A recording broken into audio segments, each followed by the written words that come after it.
A reading from the Franciscan Book of Saints. June the 24th. The Servant of God Illuminatus of Rieti. Confessor, First Order. Illuminatus was the son of wealthy and distinguished parents, but was born blind. Once, when St. Francis preached at Rieti, the father of Illuminatus invited him to lodge at his home. Now when St. Francis came into the house, the parents brought the blind boy to him and urgently begged St. Francis to bless him.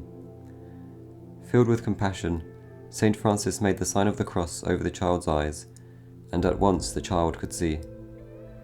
St. Francis also told the parents in advance that later the boy would join his order, and thus it happened.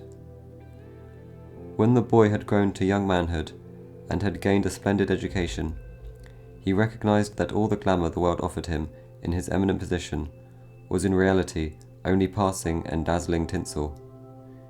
He desired better and more lasting treasures, and therefore earnestly begged St. Francis for admission into his order. St. Francis gave him, with the habit, the name of Illuminatus, that is, the Enlightened One, not only because he had miraculously received the sight of his bodily eyes, but more so because the grace of God had enlightened his mind to recognize the vanity of the world and devote himself to the service of God. Illuminatus did indeed evince fine understanding of higher things, and with it lively zeal to advance in perfection. He became one of the most beloved disciples of St. Francis, who chose him as his companion on his journey to Syria. When they arrived at Damietta, they came upon the camp of the Crusaders, who were just then making ready for battle against the unbelievers. St. Francis said to his companion, "God has revealed to me that if they launch this offensive, great misfortune will befall the Christians. If I tell them this, they will laugh me to scorn, but if I remain silent, my conscience will reprove me. What do you think about it?" Illuminatus answered, "Brother, be not disturbed about the judgment of men. Act according to your conscience and fear God more than men." And so Francis announced to the Christians the revelation that had been granted him and warned them against making the attack. He was scoffed at, but the battle terminated in defeat for the Christian army. Illuminatus was so trusted by St. Francis that he disclosed to him the miraculous way in which he had received the sacred stigmata, so that Illuminatus could bear witness to the fact after the death of St. Francis. He lived 40 years after the death of his spiritual father, and was one of the most reliable witnesses of his admirable life.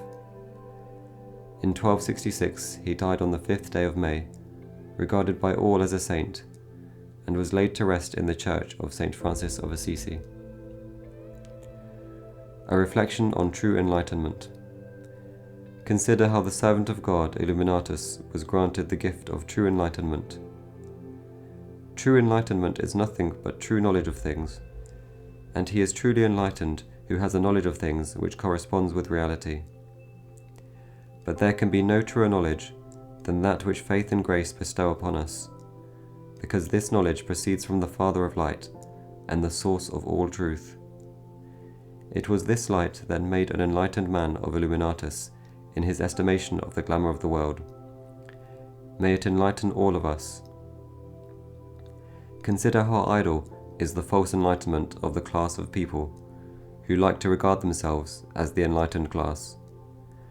They despise faith and divine revelation, and hold as right and true only what they can comprehend with their puny intelligence. They act like a person who heavily curtains the windows of his home, so that no ray of sunshine can penetrate, and then lights an oil lamp, declaring that he can trust only the light of his own lamp. Professing themselves to be wise, they became fools. Romans chapter 1 verse 20. Is not such foolishness to be pitied?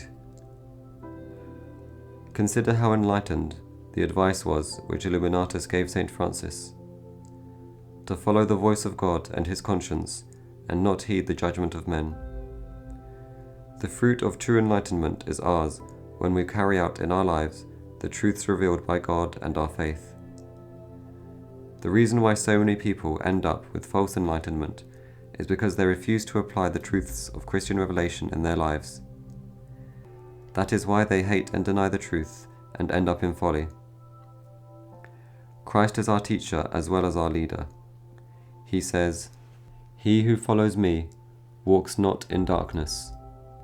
John chapter 8, verse 12. May his teaching, his example, and his warning grace constantly guide us. Prayer of the Church. We beseech thee, O Lord, incline thine ear to our prayers, and enlighten the darkness of our minds, through the grace of thy visitation, who livest and reignest for ever and ever. Amen.